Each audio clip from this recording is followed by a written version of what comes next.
pasteur a dit que Nico suspendu, Nami naenda. Et le nana dit, oh non, moi je pars. Attends que je te dise ce que Paul a fait. Paul dit, sont-ils ministres de Christ? Je parle en homme qui extravague. Je le suis plus encore. Par les travaux, bien plus. Par les coups, bien plus. Par les emprisonnements, bien plus. Souvent en danger de mort. 5 fois j'ai reçu des Juifs, 40 coups moins 1. 3 fois j'ai été battu des verges. 1 fois j'ai été lapidé.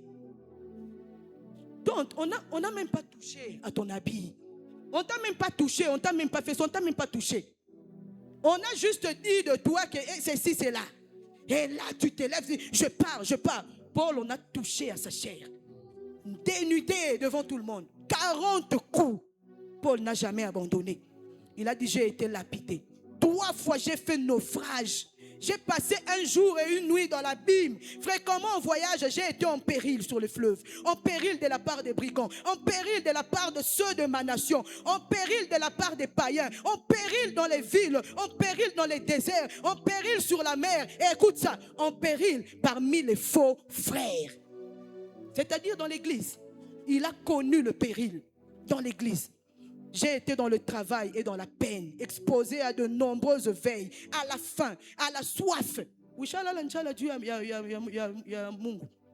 Pour Jésus, tu dors affamé. À des jeûnes multipliés, au froid et à la nudité. Et sans parler d'autres choses, je suis assiégé chaque jour par des soucis que me donne toute l'Église. Et il continue. Dans 1 Corinthiens 9, au verset 16. 1 Corinthiens 9, verset 16. Il dit ceci. Dans 1 Corinthiens 9, verset 16, il dit, si j'annonce l'évangile, ce n'est pas pour moi un sujet de gloire, car la nécessité m'est imposée. Et malheur à moi si je n'annonce pas l'évangile. Qu'est-ce que toi tu as déjà subi pour Jésus? Pour qu'une petite chose comme ça puisse te tuer, une petite chose comme ça te mette dans l'infidélité. Aujourd'hui, tu as abandonné. Aujourd'hui, tu as laissé. Aujourd'hui, à cause d'une petite chose, on n'a même pas touché à ta chair. Et un jour, Paul, regardant en arrière, il a regardé sa vie. Il a dit, j'ai combattu le bon combat. Amen. J'ai gardé la foi. Amen. La couronne de justice m'est réservée. Est-ce que ça peut être ton objectif ce soir? Que tu te dis, Seigneur, je veux qu'un jour, quand je serai vieux, et même sur mon lit de mort, quand je serai déjà affaibli, je n'arrive plus à marcher, que je regarde ma vie en arrière, j'ai dit, j'ai combattu le bon combat. Paul parle de combat. Paul parle de combat.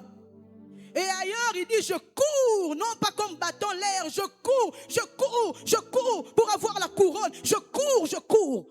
La vie avec Dieu, la marche avec Dieu, ce n'est pas une marche de santé.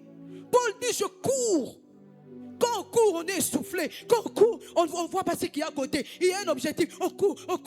On est fatigué, mais on continue. On transpire, mais on continue. On est là, mais on continue. Ce n'est pas facile. Ce n'est pas une marche de santé. On court. Et il a dit, j'ai combattu le bon combat. C'est-à-dire que c'est un combat. La vie de tous les jours, la vie avec Dieu, c'est un combat. Et Jésus dit, celui qui veut être mon disciple, qui fasse quoi? Qui se charge de sa croix. Et ailleurs dans Marc, il dit qu'il se charge de sa croix chaque jour. Chaque jour, qui se charge de sa croix. C'est-à-dire que qu'il a siku. Chaque nouveau jour, il t'accouille à yake majaribu. Il t'accouille à yake tentation. Si tu as connu la tentation hier, aujourd'hui tu vas connaître une autre. Demain tu en auras une autre. Et le lendemain tu en auras une autre. Chaque jour tu dois porter ta croix. Et qu'ils me suivent. Et qu'ils me suivent. C'était dur. Il a dit Pierre, il dit c'était dur mais j'ai gagné. Quelqu'un ici va dire un jour, il dit c'était dur mais j'ai gagné. J'ai combattu.